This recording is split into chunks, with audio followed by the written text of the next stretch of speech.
तो हमारे पास क्वेश्चन है कि निम्नलिखित संख्याओं को अभाज्य गुणनखंडों के गुणनफल के रूप में व्यक्त कीजिए। और 3 ठो संख्या दिए गए हैं, 140, 156 और 280। तो चलिए देखते हैं कि कैसे अभाज्य गुणनखंडों के गुणनफल के रूप में संख्याओं को व्यक्त किया जाता है।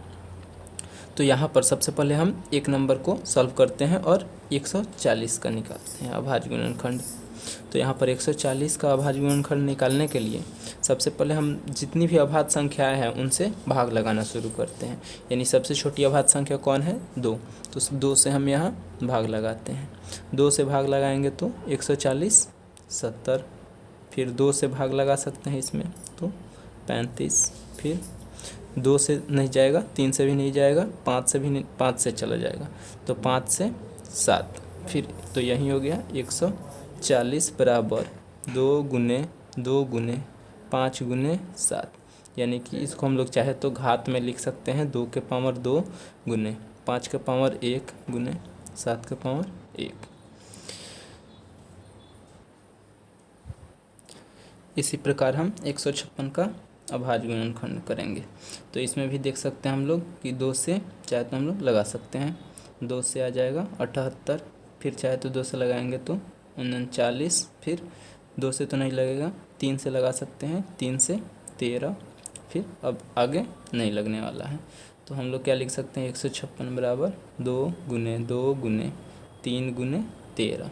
यानी कि इसको घात के रूप में लिखना चाहे तो 2 का पावर 2 गुने 3 के पावर 1 और गुने 13 के पावर 1। तो इसी प्रकार 280 का भी बन सकता है, आप चाहे तो बना सकते हैं। चलिए फिर भी मैं बनाकर बता देता हूँ। 280 का फिर हम लोग निकालेंगे तो देखते हैं 2 से यहाँ पे लग सकता है तो 2 से 140। फिर 2 से लगाना चाहे तो 70। फिर 2 से लगाएंगे तो 35। फिर 2 से तो नहीं लगेगा, 3 से भी नहीं लगेगा, 5 से लग जाएगा अब तो 7। तो 280 बराबर कितना लिख सकते हैं? 2 गुने 2 गुने 2 गुने 5 गुने 7। यानी इसे अब हम पावर में लिखना चाहे तो 2 का पावर 3 गुने 5 का पावर 1 गुने 7 का पावर 1। तो ये रहा आपका अभाज्य गुणनखंड। इसमें ध्यान देने वाली बात ये है कि हमेशा अभाज्य संख्याओं से ही भाग लगाया जा सकता है, भाज्य संख्याओं का उपयोग नहीं किया जा सकता है। जैसे यहाँ पे 140 है तो हम लोग डायरेक्ट 4 से नहीं लगा सकते हैं, 10 से भी नहीं लगा सकते हैं, यानी अभाज्य संख्याओं से ही लगाना होगा। ठीक है, तो चलिए अब हम कुछ बड़ी संख्याओं का अभाज्य गुणनखंड करके देखते हैं।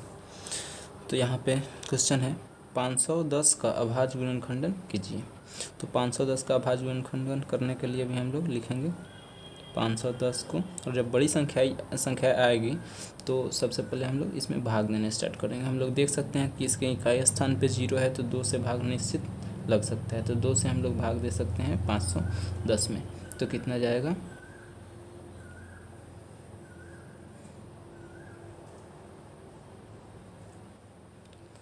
तो देख सकते हैं हम लोग 2 से भाग दिए तो 255 आ रहा है।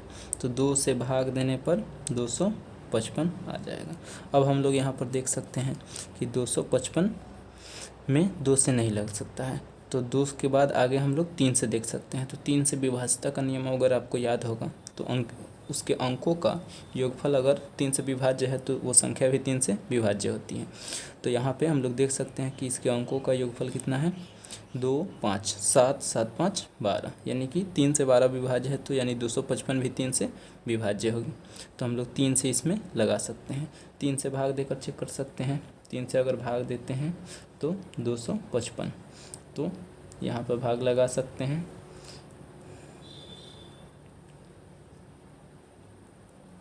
तो यहाँ पे 3 से भाग लगाते हैं तो हमारे पास भागफल 85 आता है। फिर आगे हम भाग लगाएंगे तो इसमें अगर चेक करते हैं तो 3 से फिर भाग नहीं लग सकता है। तो आगे चेक करेंगे, 4 से तो देख नहीं सकते हैं क्योंकि 4 भाज्य संख्या है। तो हम लोग 5 से चेक करेंगे, 5 से निश्चित रूप से लग जाएगा। 5 से लगाएंगे तो 17 आ जाएगा। अब 17 किसी से विभाज्य नहीं है, यानी हम लोग लिख सकते हैं 510 बराबर 2 गुने 3 गुने 5 गुने 17, यानी घात में लिखना चाहे तो सबका घात 1 हो जाएगा। 2 का घात 1, 3 का घात 1, 5 का घात 1 और 17 का घात 1। तो आइए एक और एग्जाम्पल के माध्यम से समझते हैं। आगे हमारे पास क्वेश्चन है 336 का अभाज्य गुणनखंडन कीजिए। तो जैसे 510 का हमने निकाला है अभाज्य गुणनखंडन, वैसे ही अब 336 का अभाज्य गुणनखंडन निकालेंगे। तो 336 को सबसे पहले 510 जैसे ही लिख लेते हैं और देखते हैं कि इसके इकाई अंक पे क्या है, इकाई स्थान पे 6 है। तो इकाई स्थान पे 6 है तो हमको पता है कि 2 से भाग लग सकता है। 2 से भाग लगेगा तो चेक करते हैं भाग देकर कितना आएगा। 336 में भाग देंगे तो